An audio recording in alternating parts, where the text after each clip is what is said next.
రండి పిలుస్తున్నారు కదా డ్యూటీలో గారు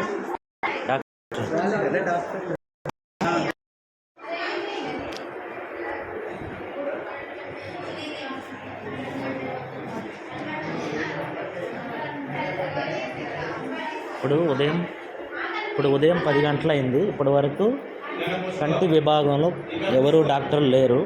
ఖమ్మం ప్రభుత్వ ఆసుపత్రి దుస్థితి ఇది. కంటి వైద్యులు ఒక్కరు కూడా లేరు. చూడండి తాజా పరిస్థితి ఇక్కడ.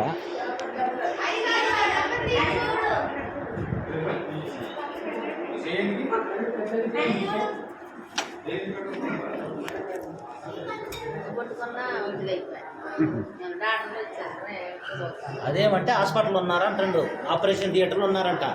అందుకే పెడతాను, వీడియో పెడతాను, ఇప్పుడు అయిపోద్ది.